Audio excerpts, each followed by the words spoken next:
Trouble builds for the LA Rams as Matthew Stafford enters the concussion protocol.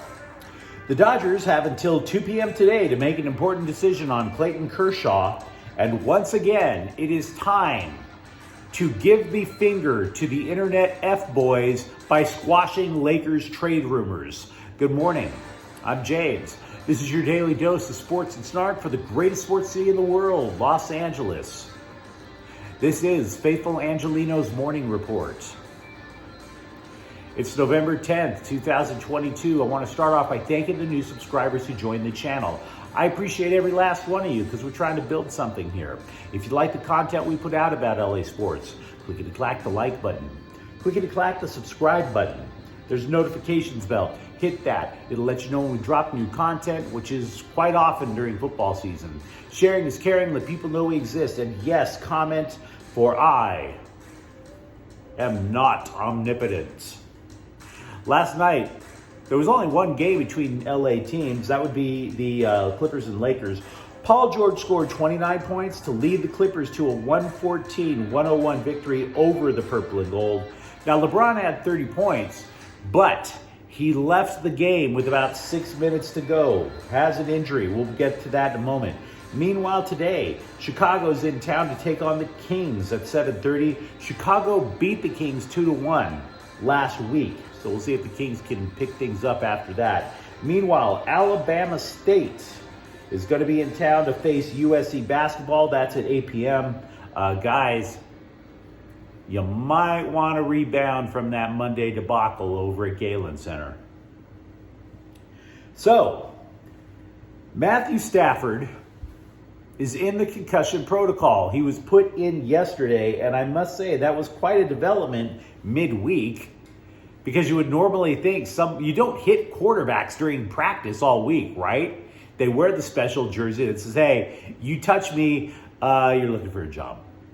So theoretically, you would think that he got injured playing the Buccaneers on Sunday, but according to Sean McVay, he did not see any signs that Stafford was dealing. He said Stafford wasn't coming up like, oh, hey, I like applesauce. His head apparently was just in the game, apparently.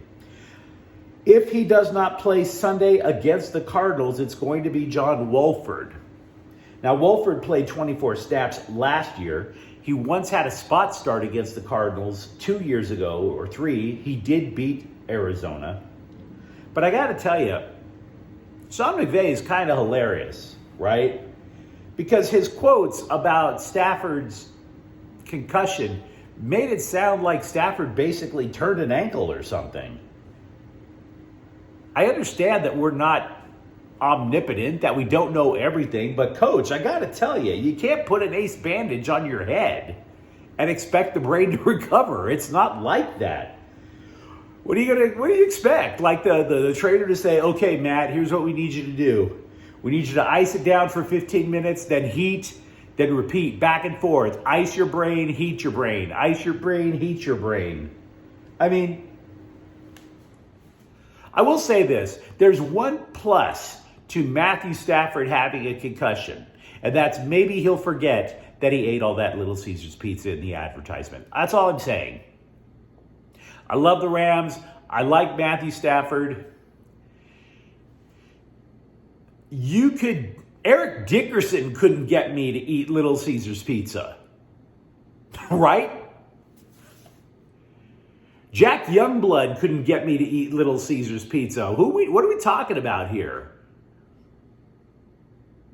By the way, and a side note for the Rams, Sean McVay said he was pleased with Cam Akers' performance on Sunday. That makes one of us.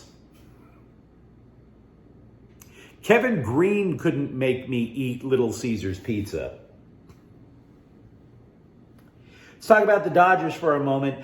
The Major League Baseball offseason is underway, but there's a series of winter meetings. Everybody talks about the winter meetings like there's only one. There's more than one. The first group of winter meetings begins today at 2 p.m. out in Las Vegas. And the 2 p.m. deadline is important because the Dodgers have until 2 p.m. today to extend what's called a qualifying offer to Clayton Kershaw, who could be a free agent. If LA gives this offer, it would be approximately $19.6 million for 1 year. Now, if Kershaw takes such an offer, then cool. Kershaw's no longer a free agent. There's no drama. He's going to be back with the Dodgers next year.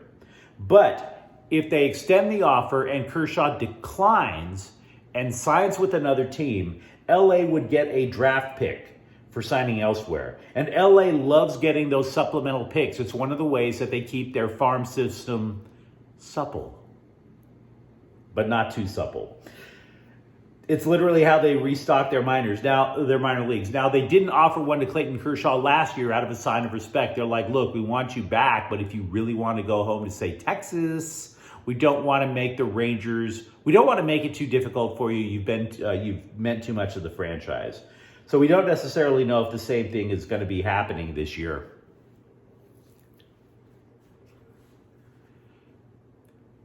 Kurt Warner couldn't make me eat Little Caesars pizza. I'm just saying. Also, there's a lot of happy talk about Gavin Lux playing shortstop next year for the Dodgers.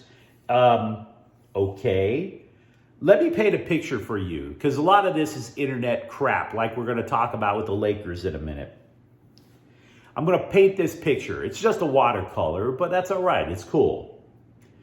If Andrew Friedman doesn't say we're happy with Gavin Lux, then Andrew Friedman is sending a signal. And that signal is, oh crap, if we don't get Trey Turner back, we're totally screwed. And what that does is it boosts up the value for all other free agent shortstops if they want to come to LA. It means Carlos Correa theoretically could get more money, or a whole bunch of other people. So he doesn't want to price himself out of the market. Yeah, Gavin Lux can play shortstop. Sure. Gavin Lux will play shortstop so well, you'll want to eat Little Caesars pizza. That's how great Gavin Lux is. You're right. I can't let go of the idea that Matthew Stafford tried to make me eat. I can't let it go. I can't. The Lakers are on a pace for just 16 wins all year long. That would make them the worst team in team history. In franchise history. The worst record they've ever had was 2014, 2015. They finished 17-65. By the way, we mentioned about LeBron James. He left with a, quote, left leg injury. Now, I think they're being vague on purpose. He was already nursing a problem in his left foot. One and the same? Very likely could be. If you've noticed one thing about athletic teams, they're getting increasingly vague as the years go by as to what their athletes are dealing with. Now, before the year, we were talking about how Anthony Davis was going to be the focal point of the offense, and advanced stats show that that hasn't happened at all. Anthony Davis, the advanced stats state that he only has a, quote, 25% usage percentage, unquote. Now, I don't know what usage percentage is. It just seems to suggest that how many touches the guy is getting. And that would be the second lowest of his entire career. The only time lower was to be his second year in the NBA. So, meanwhile, because he's not scoring points as you would expect, the interweb is hyping up potential trades. You know, these guys out in LA passing the bong around, eating their Little Caesars pizza, saying, hey, what could the Lakers get for Anthony Davis, bruh? And I'm here to tell you, I can't repeat this enough, even more so than hammering that pizza joke into the ground.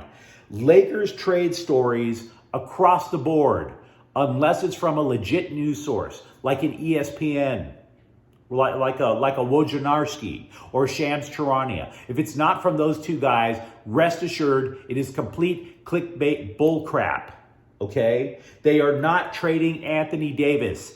Cut it out. It isn't happening. One of the primary reasons is because the Lakers having such a bad record, Anthony Davis is considered a top 10 talent in the NBA. But on a lousy team right now, his trade value has dropped. Trade value has dropped. So he's not getting any touches. They would be trading him at an extremely low value. You're supposed to trade people when their value is at their highest, not at their lowest. And finally, the Lakers are known to cater to star players. It's what makes the Lakers such a destination. It's how they got Anthony Davis. It's how they got LeBron James. You trade LeBron James, you trade Anthony Davis, that reputation as being a home for the elites of the NBA, gone, all gone. So there's no way they're trading Anthony Davis. Cut it out. Want to give you a little bit more proof that the current version of the LA Kings aren't your daddy's or older brother's Kings. The NHL teams so far, each team is averaging, the average is 3.19 goals per game. And the formerly defensive-minded LA Kings have topped that.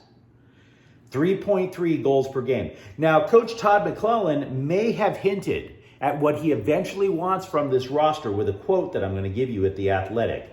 Quote, four goals a game. Fours are popping up all over the place. The team that can get to 4 and really check well has a chance at the championship. Hint, hint, hint. In 4 consecutive games, your Los Angeles Chargers have fallen behind by 2 scores in the first quarter. Now, if that happens again Sunday against San Francisco, it's an NFL record. 4 other teams have fallen behind by double-digit margins in the first quarter, the last one being the 2020 Dallas Cowboys. LA has rallied to win 3 of those 4 games, though, but those teams had losing records. That would be Cleveland, Denver, and Atlanta. Brandon Staley is hinting that the way to avoid going behind by 2 scores in the first quarter, maybe a little bit more of an aggressive defense early. We'll see if that plays out. Also, Mike Williams, wide receiver, he is out Sunday. Keenan Allen is not expected to play.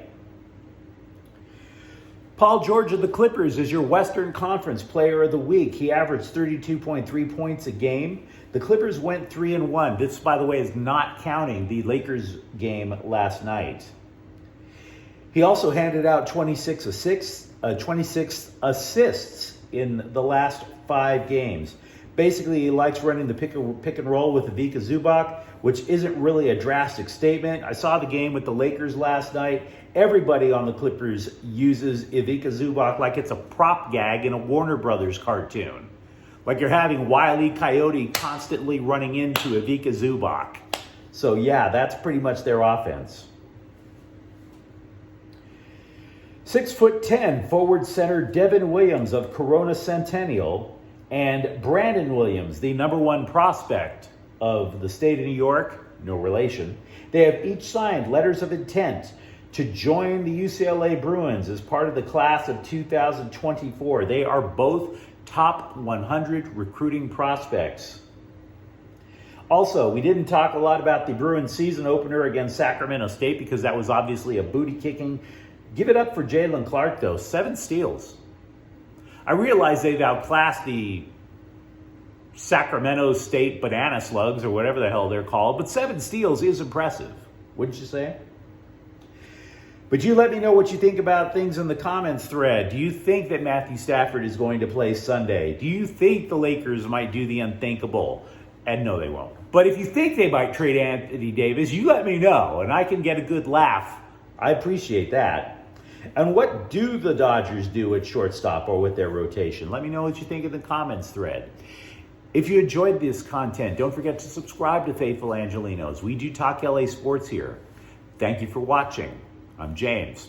We'll be back later today with a preview of some college football. Faithful Angelenos is a Kia and Corte El Queso production. Take care.